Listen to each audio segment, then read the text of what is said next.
Terus niki kula terangaken nggih. Tentu masyhur sekali ya di antara yang difahami semua ulama bahwa Quran itu bisa mensyafaati ya. Masyhur sekali bahwa Quran itu bisa apa? Mensyafaati. Bahkan syafaatnya Quran itu bedanya dengan syafaatnya Nabi adalah syafaatul Quran ini menghalau atau menghadang orang biar gak sampai kena azab. Tapi kalau syafaatnya selain Quran itu yang sudah kena azab diambil dari azab itu.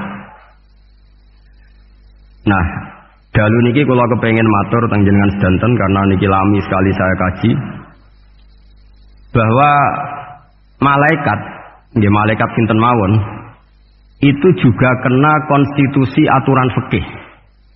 Jadi kalau kita sebagai manusia wajib menghormati orang hafal Quran, nggak boleh nyadui wong hafal Quran, nggak boleh ngidoni wong hafal Quran, maka malaikat juga kena aturan yang sama. Karena dia, malaikat ini termasuk makhluk yang mukallaf, makhluk yang kena tatanan Allah Subhanahu wa taala. Sehingga Rasulullah sallallahu alaihi wasallam dawuh, surat Tabarok disebut Al-Munjiyah, Al-Waqiyah, surat yang bisa menyelamatkan yang hafal dari siksa kubur. Pokoknya singkat cerita, ada orang itu fasik, mungkin ya layak disiksa. Pas sampai disiksa malaikat, surat Tabarok muncul menjelma sebagai seseorang. Kalau kamu menyiksa orang ini berarti nyiksa saya. Terus kata malaikat, anti mingkalamillah, ya rujuknya memang perempuan karena surah itu dari muannas karena ada taknya. Anti mingkalamillah, kamu ini termasuk kalamullah. Wa ana akrahu musa'ataki, tentu aku gak berani menyiksa kamu. Ya terus berdebat kata malaikat, ini orang nggak benar, ini orang fasik, saya harus mukuli dia. Kata surat Tabarok, sak fasik-fasiknya aku itu neng hati ini, kena nyiksa dekne nyiksa aku. Wahnya debat karena nggak ada mahkamah konstitusi. Terus walhasil terus malaikat bilang gini, ya sudah kita lapor kepada Allah Subhanahu wa taala.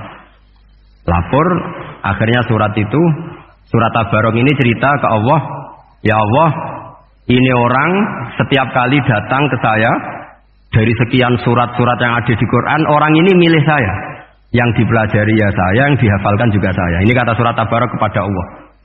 Jika orang ini hafal saya tidak ngefek ke dia untuk tidak disiksa, maka mendingan saya tidak termasuk kitabika, saya tidak termasuk Quran saja. Wong jadi Quran orang iso nyafaati. Terus kata Allah, lho kowe kok emosi kata Allah. Ya harus emosi dong Gusti. Masa wis dadi Quran kok gak iso nyafaati sing apal. Terus kata Allah, wis pek aman. Makanya terus banyak orang ngapalkan surat Tabarok. Ya ini sekaligus ijazah nih. Untuk meradam kemarahan malaikat niku apal surat Tabarok. Syukur-syukur apal 114 surat. Oh niku malaikat sinten mawon pun kena ini. Cukup apal Tabarok. Sehingga adatnya orang-orang Jawa selain apal Yasin itu apal Tabarok. Nah saya itu lama sekali mempelajari bab ini. Ternyata di antara pokoknya itu satu, karena malaikat itu kena aturan fikih. Nggih imut nggih, malaikat itu juga kena aturan fikih. Jika orang hafal Quran itu haram disadui, kita haram menghinakan, maka malaikat juga kena aturan tidak boleh menghinakan orang yang hafal Quran. Dan alhamdulillah di banyak surahul hadis, hafal Quran itu maknanya tidak harus hafal semuanya. Orang boleh hanya hafal Tabarok, boleh hanya hafal Waqiah.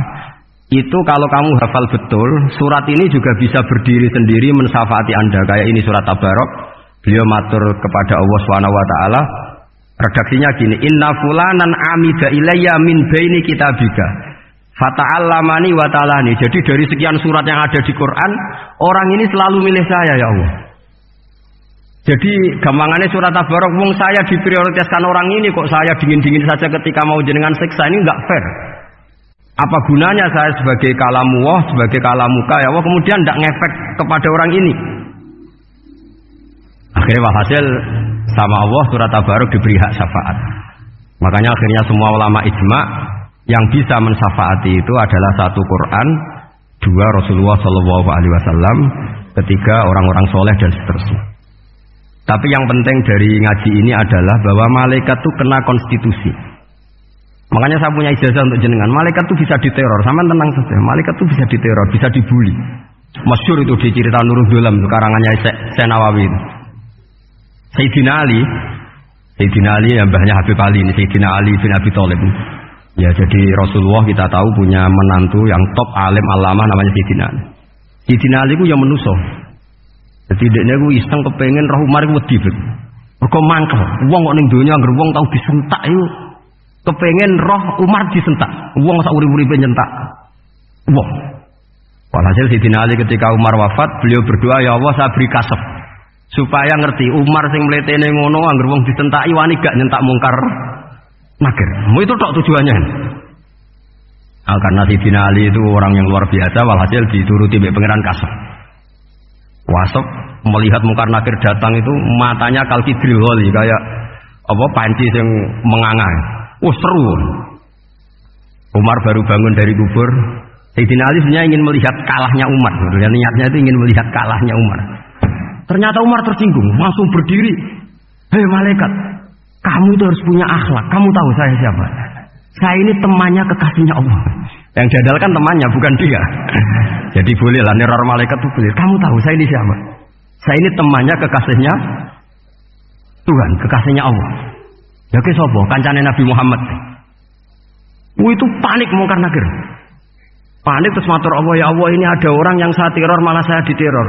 Siapa dia? Umar, temannya kekasihmu. Kata Allah, yo kowe iku yo sing di akhlak sithik mosok ambek kancane Nabi gitu. Semenjak itu terus sopan ya kok mungkar nakir. Tapi Sayyidina Ali gagal ngelihat Umar kalah. Padahal cita-citanya kepengin Umar kali-kali kalah. Jadi ada sekian cara untuk apa kalau dibahasakan untuk meredam malaikat. Masyhur ada ulama alim alama pekerjaannya mengajar tauhid. Ngajar tauhid lah, mungkin tauhid primbon sampai tauhid apa. Ketika meninggal sama malaikat masih ditanya marbuka, manabuka dan seterusnya. Imam Malik datang, "Hei malaikat, ini guru tauhid, tak urip-uripe mulang tauhid. Kowe ora tau mulang kok takok sing tukang mulang. Sing sopan." Ya sudah enggak usah tanya.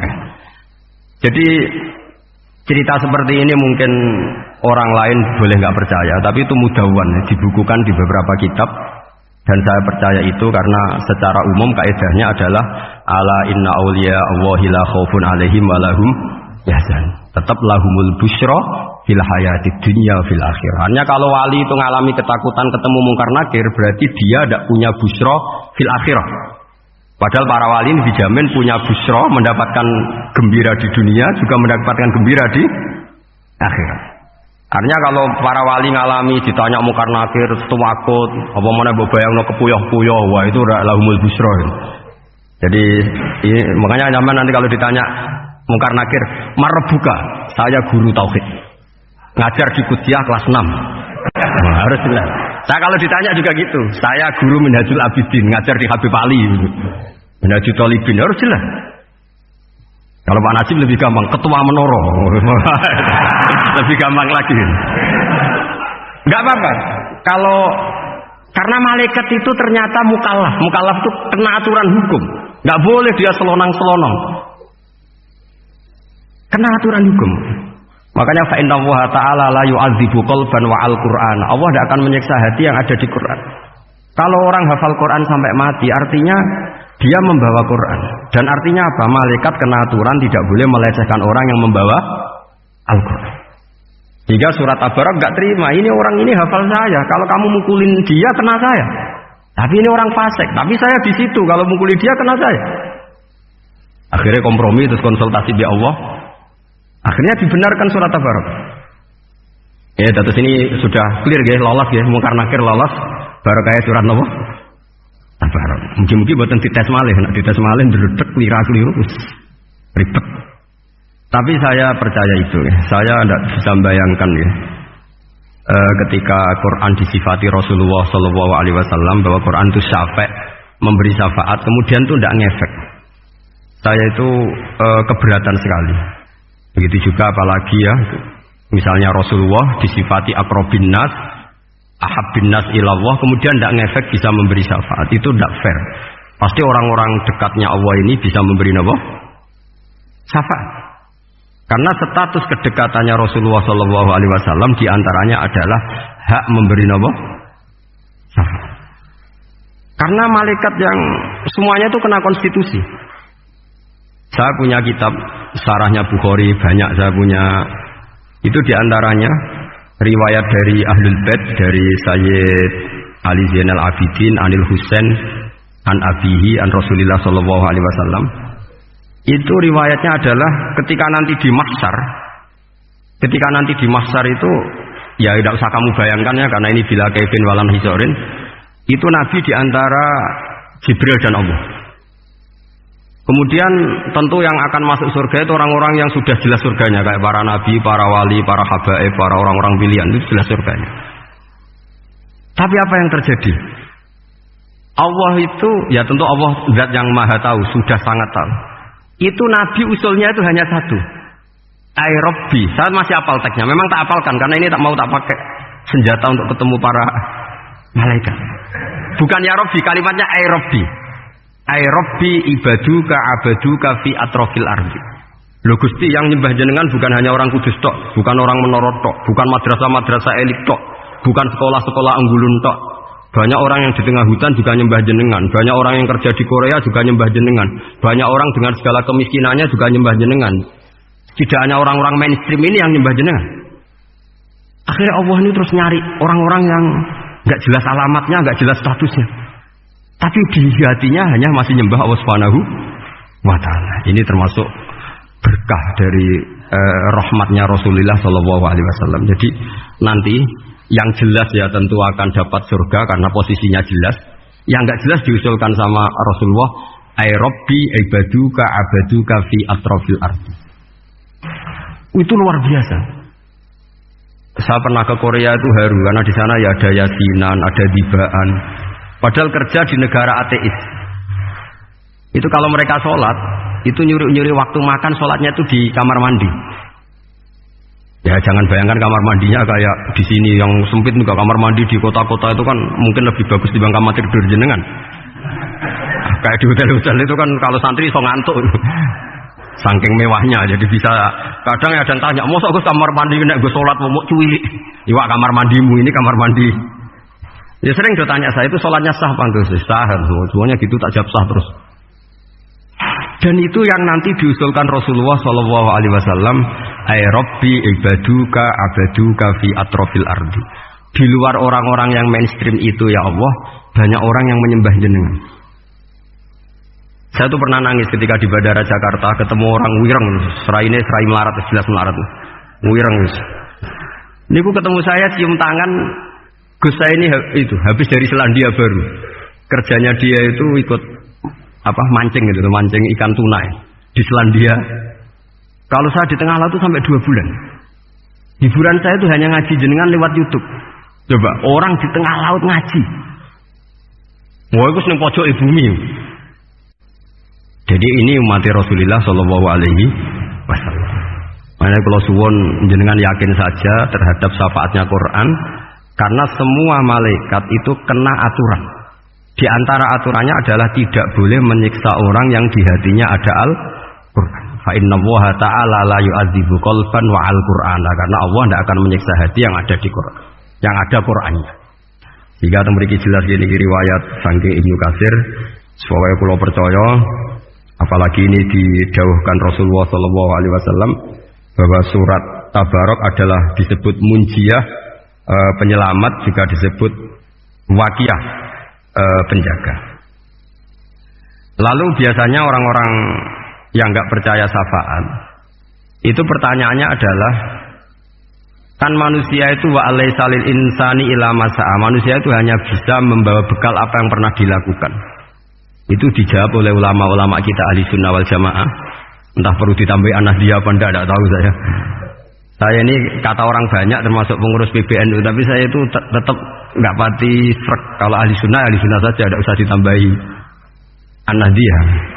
Karena nanti malah tidak global ini, ahli sunnah kok lokal ini jadi ribet. Ya tapi kalau kita di Indonesia ya ditambahi An-Nahdliyah tidak apa-apa. Karena mau tidak mau memang dalam hal ikramus sahabah mungkin kita dengan Wahabi itu sama-sama ikramus sahabah. Tapi dalam hal percaya wasilah, kita ini ada miripnya dengan Syiah, karena Syiah percaya wasilah, NU percaya wasilah. Tapi dalam bab ikramu kulli sahabah, beda kita dengan Syiah. Fa innas Syiin itu ada sahabat yang dihormati, ada yang enggak. Akhirnya terus kita karena itu terus bikin ahli sunnah Ahmadiyah, karena Wahabi itu ya ahli sunnah tapi enggak percaya apa?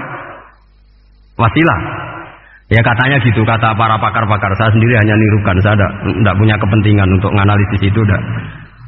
Karena pertanyaan di kuburan itu ya gampang, nanti marabbuka wa manabiuka itu gampang lah. Tapi ada KNU juga, ada nanti Gus pertanyaannya, wa ma jamiyatuka. Waduh ribet itu, lama-lama wa ma hizbuka, partai kamu apa? Ribet kan kalau semua orang teati nambahin, malah ribet kan. Tapi lewat ngaji ini saya pastikan bahwa surat Tabarok itu luar biasa. Terus saya teruskan. Wa qad rawat Tabrani wal Hafidz Abi al-Muqaddasi min tariqi Salam bin Sadrusih qala Rasulullah sallallahu alaihi wasallam suratun fil Qur'ani khosomat an sahibiha hatta adkhalathul jannah. Jadi ada surat di Quran yang mati-matian membela yang hafal sampai surat itu memasukkan orang itu ke surga, yaitu Tabarakalladzi biyadihil mulk. Ini yang Ani bin Abbas dan qala daraba ba'du ashabin Nabi sallallahu alaihi wasallam khifa'u ala qabrin wa wala yahsibu annahu qabrun. Fa idzan qabru insanin yaqra'u suratal mulki hatta khatamaha.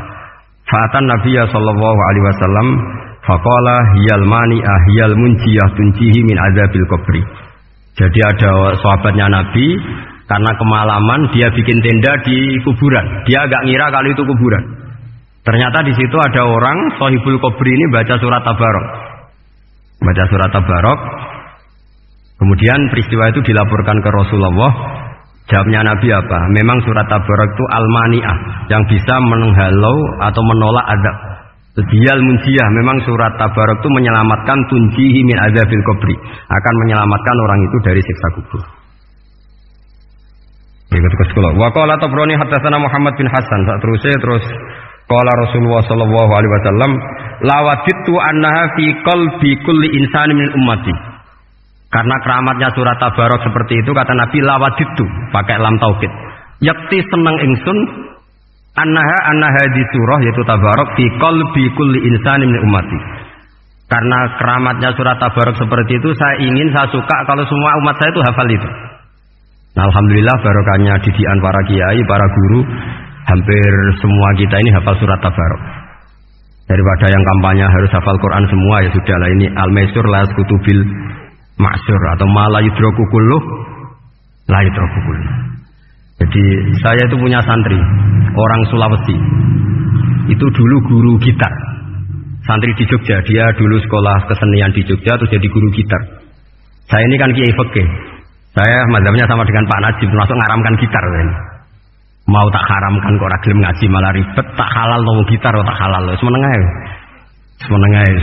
Saya niru Mbah Mun, nek ono jawabane semeneng gak. Ya takok kadang, Gus, main gitar hukume piye? Kurang pegawean kok tak jawab.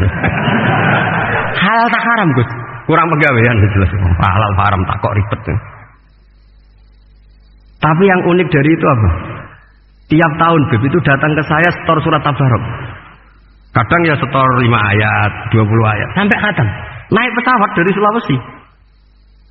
Gara-gara ngaji saya sudahlah Gus, sementing aman kadang. Jadi aku ning donya wis main gitar saenakku, nek gak hafal Tabarok bahaya gitu. Dia ngapalkan, apal betul. Sekarang kemarin setornya khatam. Ya hanya untuk ngelawan malaikat saja itu, untuk ngelawan malaikat itu. Saya kok tertarik itu. Nah yang repot saya, Beb, saya kiainya ngajarkan itu tapi lupa ngajarkan haramnya yang gitu-gitu. Wah ya ribet ya, sudah lah, nanti biar diurusi Allah Subhanahu wa ta'ala. Sudah itu sudah. Karena jadi kiai itu repot. Saya pernah Beb, tanggal 1 Syawal itu punya teman zaman di Sarang. Wonge wis wireng kriting soer, wireng kriting. Jarang ke saya tanggal 1 Syawal kecuali pas itu. Ternyata datang tuh karena teman saya, semakan senior saya, mau teko mau ngijazah saya. Gus, kowe nak dadi kiai sing hati-hati. Aja geman dalil sing ora iso nglakoni. Ono apa? Dia itu datang ke saya berarti tanggal 2 ya, tanggal 2 sore. Dia itu pas Idul Fitri itu pidato. Man shoma Ramadan wa atba'ahu sitan bin Syawal faka'annama shomat dahrakullah. Itu orang lugu-lugu poso. Bareng tanggal loro pas wandekne rokokan. Wong lugu-lugu, wah rugi bah aku poso jebule jenengan ra kena dinut. Jadi semuanya yang poso 6 hari itu ngikuti kiai itu. Ternyata pas disowani pas rokokan, rugi bah aku anut jenengan. Tak nut poso jebule jenengan gak poso. Aku yang meneng ngene, lha opo kowe dalil ngono barang lho lha opo ora iso nglakoni. Makanya ini hati-hati para kiai, nek dalil sing ora iso nglakoni ra usah. Nak khutbah id ora usah cerita poso 6 hari, kok malah diciri orang. Ya cerita wae wong nak berposo dosane di sepuro insyaallah, pokoke yang gampang-gampang saja. Nak dolan ning gone wong awan-awan dosa ganggu. Nak ra dolan sombong kegerem silaturahim. Wae ngomong yang umum-umum saja. Jangan dalil poso 6 apa? Hari itu sekali ada yang anut ternyata kamu tidak bisa, wah itu repot. Ya jadi saya berharap sekali keyakinan guru-guru kita bahwa Al-Quran mensyafaati itu kita terima an ilmin wa an bayinatin wa an hujatin. Kita bukan sekedar terima karena itu dawe guru enggak, tapi satu bayinah, yaitu logikanya adalah malaikat itu mukallaf. Mukallaf itu kena aturan hukum. Jika manusia kena aturan hukum harus menghormati orang hafal Quran, maka malaikat juga kena aturan yang sama, yaitu harus menghormati yang hafal Quran. Jadi boleh kamu nanti ketemu malaikat munkar nakir, sertifikat Iqra khatam, qiraati khatam, syahadah saya hafid terbaik. Ya supaya dia enggak sembarangan nyiksa kita. Wah aku yakin mesti gak wani, yakin. Jajal sebenarnya. Tapi sampean matur, ojo tes terus. Karena sekali dites bulet tuh. Ya jadi ini jelas ya, dawuh Nabi ketika cerita keramatnya surat Tabarok, dawuh Nabi lawaditu annaha fi qalbi kulli insanin min ummati. Wa qad rawa hadzal hadits Abd bin Humaid fi musnadihi bi absato min hadza. Faqala, ada yang cerita lebih detail di riwayat itu, fa innaha al-munjiyah wal mujadilah tujadilu autokhosimu yaumal qiyamah inda rabbiha liqairiha. Nah ini lebih gampang lagi. Surat Tabarok itu mati-matian bela yang baca. Semoga riwayat ini yang benar, bukan li hafidhiha tapi liqairiha. Taman milih riwayat yang hafal apa yang baca? Baca apa hafal? Baca apa hafal? Korupsi kafe gitu. Jadi ada riwayat itu tujadilu autokhosimu yaumal qiyamah inda rabbiha liqari'iha. Bagi yang baca, tidak harus hafal. Wa tatlubulahu ayun jiyahu min adzabin nar wa yunjiya biha tawayan sahibaha min adzabil qabri. Jadi surat ini akan mati-matian bela yang membaca. Tadi kan riwayatnya hafal, jadi kan saya terjemah hafal terus. Akhir-akhir kok ada diskon cukup baca ya, ini tak ganti karena ini demi jenengan tak cari riwayat paling gampang. Sebetulnya ini enggak etis, kayak ilmu pesanan. Ya, tapi ya sudah, memang ada riwayat apa? Liqariha. Akhirnya Nabi ya lagi-lagi menutup dawe lawaditu annaha fi qalbi kulli insani min ummati. Saya suka lawaditu itu pakai lam li taukid itu. Lawaditu annaha fi qalbi kulli insani min ummati. Tapi saya suka sekali kalau itu ada di hati semua umat. Artinya gini, dari sekian riwayat sebetulnya itu kuat riwayat yang hafal. Karena Nabi selalu menutup dengan ngendikan saya suka kalau itu ada di hati, selalu ada di hati. Itu artinya hafal apa baca? Belum menengah ya, bucat kandani angel teman. Hafal apa baca? Lawaditu annaha fi qalbi kulli insani min ummati. Itu hafal apa baca? Apa? Hafal. Ya berarti hafal. Ini yang hafal Tabarok berapa? Semua ya? Hafal semua? Aman berarti, no? Jadi kulo niku gak ada kitab banyak tentang usul fikih. Sebenarnya kepentingan saya itu bukan masalah usul fikihnya, tapi kepentingan bahwa konstitusi ilmu, saya ulang lagi apa, konstitusi ilmu yang difahami ulama ummati Rasulullah sallallahu alaihi wasallam itu ternyata fa innahu ta'ala baha bihim al malaikah. Allah itu bangga sekali dengan para malaikat. Makanya kamu harus ngaji usul fikih, ngaji apa saja. Karena malaikat itu tidak bisa mikir kayak jenengan, yang bisa mikir itu jenengan. Sehingga ketika presentasi cara bahasa sekarang, termasuk keramatnya Imam Amudi, itu ada cerita ini ada di Nailul Ma'mul karangannya Syekh Mahfud At-Turmusi. Imam Amudi itu ulama top, tapi dia ngajarnya itu matematika. Jadi ulama nggak ngajar tauhid, nggak ngajar tarikh, nggak ngajar pesolatan, tapi ngajar matematika. Akhirnya, tapi di hatinya ini, makanya ulama itu punya sirri asrorihim al-fatihah itu ya di sini. Di hatinya itu menurut dia, ilmu paling efektif untuk menjelaskan logika tauhid itu ya matematika. Singkat cerita, ketika ketemu para malaikat, ngendikannya Allah, ya Amudi, kenapa kamu sering belajar matematika? Li tauhidika ya Rabbi, supaya saya mentauhidkan engkau. Ajari para malaikat. Jadi malaikat dipanggil semua sama Allah. Hei waya malaikat, hei para malaikatku, dengarkan kajian Imam Amudi. Dengarin semua. Dia nerangkan di bor hanya sedikit. Nisbatus naini wa arba'atin wa khamsin sampai terus ilal wahid, semuanya nisbatul far'i ilal asli. Wes aku gawe angka cek 1 juta, cek 1 miliar, tetep awalnya itu siji. Mbok dunya jumlahnya cek alam galaksi, cek planet wes santek. Tetep asal usule siji. Kabeh iku pengembangan nisbatul far'i ilal asli. Liyane zat sing wahid iku kabeh far'un, cabang mintil kal wahdah. Malaikat manduk-manduk kabeh iya, kabeh iku kok Allah. Jadi angka sebanyak apapun itu ya nisbatul far'i ilal asli. Jadi 2 ya enggak asli, yang asli 1. 5 ya sama, 1 miliar ya sama, 1 triliun semua. Mbok berapapun jumlahnya bilangan, semuanya adalah far'un minal wahid. Terus kata Allah, "Oh iki lho ulamaku pinter tenan nerangno tauhid." Nah, malaikat kan monoton. Pokoknya wiridan sudah gitu dok. Akhirnya padahal malaikat ini pernah nggak terima ketika ulama itu masuk surga duluan, karena kan wiridannya lama malaikat. Tapi ternyata apa? Kata Allah, kowe wiridan terus wajar gak di nafsu. Manusa tak kei nafsu jek eling aku. Akal terbaiknya dipakai untuk saya, kata Allah, yaitu untuk litauhidi, untuk mentauhidkan saya. Itu Imam siapa? Amudi. Jadi dia. Terus saya punya kitab, pernah ngaji sama Mbah Mun, namanya kitab Al-Husunul Hamidiyah. Itu ada ulama, itu ahli gambar. Gambar. Kitab itu bergambar.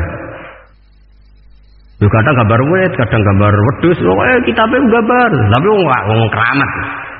Dua kitab gambar tapi hawane hawa tauhid. Nah, sampean kan enggak ngarang kitab primbon. Donga mahabbah. Lah ndekne dhewe Joko tuwa kok ngijazahi mahabbah. Lucu kan. Ana kiai fakir jal ijazah jal berisi yo ngijazahi yo ndekne dhewe. Oke, lha sing repot meneh. Mung ndekne dhewe ra cerdas ngijazahi ilmu laduni. Ribet. Mung ndekne dhewe ra cerdas ngijazahi ilmu napa? Ternyata di akhir kitab itu dijelaskan gini. Fa inna hadhihi suwara, semua gambar ini awaluha min nuqtah wahidah. Awalnya adalah dari 1 titik. Jadi famadarul wujud adalah an-nuqtah, 1 titik. Nuqtatul wujud yaitu Allah Subhanahu wa taala. Mbok kowe gambar seruwet apapun.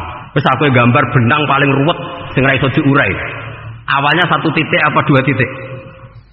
1 titik. Makanya masyhur dalam dawuh para ulama, Quran dikumpulkan di surat Fatihah. Surat Fatihah dikumpulkan di Bismillah. Bismillah dikumpulkan di titiknya ba. Nah titik ba ini disebut bi kana makana wa bi yakunu mayakun. Karena lewat titik bi ini karena saya yang ada menjadi ada, dan karena saya yang mau ada akan menjadi ada. Makanya semuanya itu kembali ke 1 titik, nuqtatul wujud. Kayak apa ulama dulu? Jadi maca bismillah itu gak main-main kan. Bismillah itu eling bae. Ba ini nuqtatul wujud, bahwa kita benar-benar bertauhid. Mbok kayak apa buletnya gambar, mbok kayak apa ruwetnya, tetap dimulai dari satu titik. Mbok kayak apa jumlah angka-angka itu, dimulai angka satu. Nah, sampean saya harapkan nanti kalau ketemu Allah itu Allah bangga dengan sampean kon mulang tauhid ning malaikat. Orang yang TPQ kon mulang malaikat. Itu cita-cita terbesar saya, kepengen mulang malaikat. Mulang sampean bosen yakin, pokoknya aku pengen oh keren, mulang. Maksudnya aja malaikat kok Jibril, Mikail itu malaikat elit. Sing awam-awam lho sing mboten. Mboten kalau malaikat ini papan atas niku mun alim banget. Saya kenapa ngomong demikian? Saya ini punya tafsir namanya tafsir Al-Qurtubi. Itu Imam Qurtubi termasuk anggap mufassir hebat. Beliau ketika ngendikan wa id qala rabbuka lil malaikati, terus walhasil malaikat itu terus protes atas alufiya mayusidu fiya wasikut dima. Itu kan ada pertanyaan di tafsir itu. Bagaimana mungkin malaikat itu protes kepada Allah, padahal malaikat itu terkenal loyal sama Allah, nggak pernah intervensi, nggak pernah gugat. Kenapa ini kok ada cerita malaikat kok gugat atas alu? Dari Imam Qurtubi, hum awamul malaikat, itu awamnya malaikat, bukan yang kayak Jibril, Mikail. Itu malaikat-malaikat yang nggak ada namanya, awam. Jadi jangan bayangkan yang protes itu kayak malaikat Jibril. Jadi harus dibedakan. Lah saya ya tentu kalau ngajar malaikat ya milih yang ini, yang nggak jelas namanya ini sudah. Kalau Jibril ya nggak mungkin diulang terus sing nggawa wahyu. Apa alam Quran itu sepiro? Aku sing nggawa Quran ribet kan malah. Lah nek Israil mbok ulang tersinggung dipletek lah tuntas malah ribet. Mikail mbok ulang tersinggung kira di donasi bagian duit dan bagian rezeki. Ribet. Wis mulang malaikat sing awam. Saya itu termasuk hilang iskal saya, janggal saya karena tafsir Qurtubi. Dulu saya itu iskal. Mau malaikat kok ngevaluasi kebijakan Allah itu artinya kan gini. Ya Allah, engkau mengangkat Adam sebagai khalifah. Padahal potensi Adam itu adalah ifsad. Ya, atas alufia mayusidu fiya wasikut dima. Kata malaikat, wa nahnu nusabbihu bihamdika nuqaddis. Itu kan paradok, kalimat yang paradok. Paradoknya begini, ya Allah tolong evaluasi engkau ngangkat Adam sebagai khalifah. Potensi Adam adalah merusak bumi. Wa nahnu nusabbihu bihamdik, kita ini selalu mensucikan engkau. Loh, itu kan paradok. Kalau mereka mensucikan Allah, artinya mensucikan juga min ihtimalil khata'. Mensucikan bahwa Allah itu tidak mungkin salah. Nah ini bilang mensucikan kok. Saya mensucikan engkau Gusti, tapi kok dalam hal ini kok kayak jenengan itu salah gitu. Wong karwan Adam kok mbok angkat. Makanya Allah duka. Wong kowe ku jare maca tasbih kok ngevaluasi. Ya kan maknanya mentasbihkan Allah apa? Mensucikan dari semua kesalahan, kekurangan. Ini bilang baca tasbih kok nganggep Allah itu perlu dievaluasi kebijakannya. Tolong pikir ulang Gusti. Mungkin jenengan kurang detail kan kayak gitu. Akhirnya Allah tersinggung. Masyhur itu di tafsir-tafsir.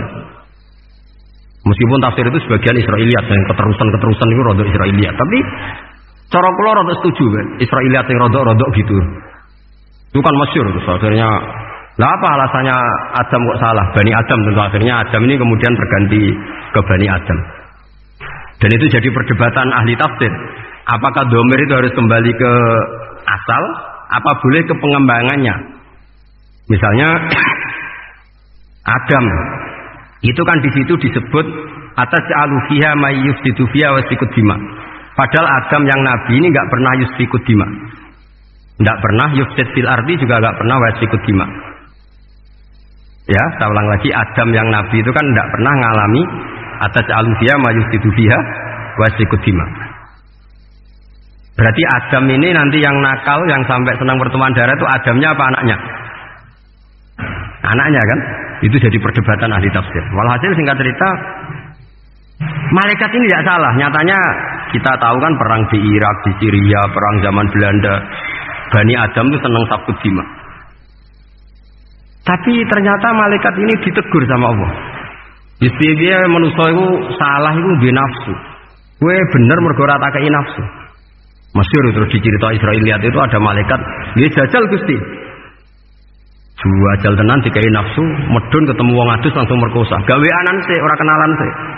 Terus dari Allah, wah lumayan menungso ana mukadimah ka ora-uran ae.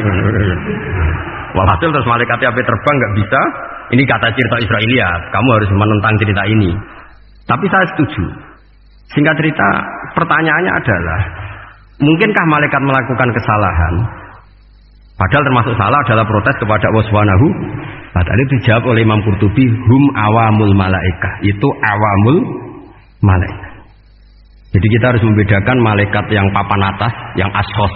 Kalau dalam tafsir modern disebut malaikat yang ashos, kayak Jibril, Mikail. Ada malaikat awam. Nah, yang awam ini ya biasa, yang bilang qalu ataj'alu biya mayusidu biya wa yasfikut wa nahnu nusabbihu bihamdika nuqaddisu lak. Itu kan paradok. Paradoknya, ya Allah, engkau mengangkat Adam jadi khalifah itu kayaknya salah. Harusnya kan ngangkat kita, karena kita ini yang selalu mensucikan engkau. Loh, mensucikan Allah, kok nganggep Allah mungkin salah dalam bikin keputusan. Makanya hati-hati kalau baca tasbih. Kalau baca tasbih, kalau Allah Maha Suci, ya sudah suci dari segala kesalahan, kekurangan. Sehingga wiridanya Rasulullah yang diajarkan kita, subhanallah bihamdi adada khalqi wa ridha nafsi wa zinata arsy midada kalimati. Jangan subhanallah pakai versi kamu. Allah Maha Suci. Ternyata kamu punya khayalan tentang Allah. Nah, kalau khayalan kamu salah, berarti mendudukkan Allah tidak sesuai sifatnya Allah. Makanya ahli tauhid terus punya satu pakem ilmu yang namanya ma khatara bibalika fawau bi khilafi dzalik. Apa yang ada di hatimu bahwa Allah seperti ini, hakikatnya Allah tidak akan seperti itu, karena Allah mukhalafatul bil haq. Karena ini masalah-masalah sensitif. Dan itu yang salah, saya ulang lagi, awamul malaikah. Kata Imam Qurtubi, siapa? Awamul malaikah. Ya, saya teruskan. Jadi kalau suwon seperti keinginannya Rasulullah Shallallahu Alaihi Wasallam. Terus niki terakhir, anna Rasulullah Shallallahu Alaihi Wasallam kana layana muqatta yaqra alif lam mim tanzil wa tabarakalladzi biyadil mulku wa qala lak antawuf yufaddilani kulla suratin fil Qur'an bi sab'ina hasanatan. Jadi di antara kelebihannya surat Tabarok adalah mengungguli umumnya surat dengan kelas 70 kali derajat. Jadi keunggulannya surat Tabarok itu bisa sab'ina darajah di bawah surat-surat yang lain. Sudah, ini surat Tabarok agak panjang. Tapi alhamdulillah dari semua itu surat Tabarok itu kalah bi qul huwallahu ahad. Jadi ini nikmat terbesar kita. Karena nggak perlu Tabarok, saiki porsi ini diturunkan jadi apa? Kulhu. Makanya banyak tarawih main apa? Kulhu. Itu bukan cari cepet, itu dalile musalsal ila Rasulillah sallallahu alaihi wasallam. Jadi ada sahabat itu kalau ngimami main kulhu. Di Indonesia masih mendingan kulhunya rakaat kedua ya. Itu enggak, sahabat ini rakaat pertama ya kulhu, kedua ya kulhu. Masih mendingan di Indonesia dipakai selingan rakaat kedua. Singkat cerita, sahabat yang makmum ini lama-lama mangkel, matur, ya Rasulullah, ini orang yang kau pasrai jadi imam itu sering main kulhu. Akhirnya Nabi memanggil, ya fulan, kenapa kamu suka baca kulhu? Li'annaha sifatur rahman, karena dalam surat kulhu itu semuanya menerangkan sifatnya Allah Ta'ala. Maka saya suka itu. Nabi saat itu juga dapat wahyu, ya Muhammad, kasih tahu orang itu, inni uhibbu, saya suka dia karena dia suka kulhu. Oh, itu aja hafalkan itu. Jadi itu riwayat yang lebih menggembirakan. Jadi tidak usah Tabarok, cukup apa? Kulhu. Dan itu lebih mutawatir. Makanya kalau legenda dunia kiai itu kan, ini ada cucunya, ada cucunya Sayyidina Ali. Tuh, siapa yang bisa khatam Quran sekian menit, yang menang Sayyidina Ali ya, karena baca kulhu sampai 3 kali. Yang dianggap takjilul Quran, sudah sama dengan baca Quran. Jadi ini ijazah terakhir, ini jadi porsinya tambah turun. Saya itu suka. Saya itu punya banyak penggemar lah di Jogja, di Jakarta. Memang agama ini harus mudah. Saya itu kalau baca kulhu itu sampai nangis. Nangis saya bukan karena faham atau haru, itu enggak. Sebaik itu Allah. Masa gara-gara hafal kulhu, main kulhu dicintainya?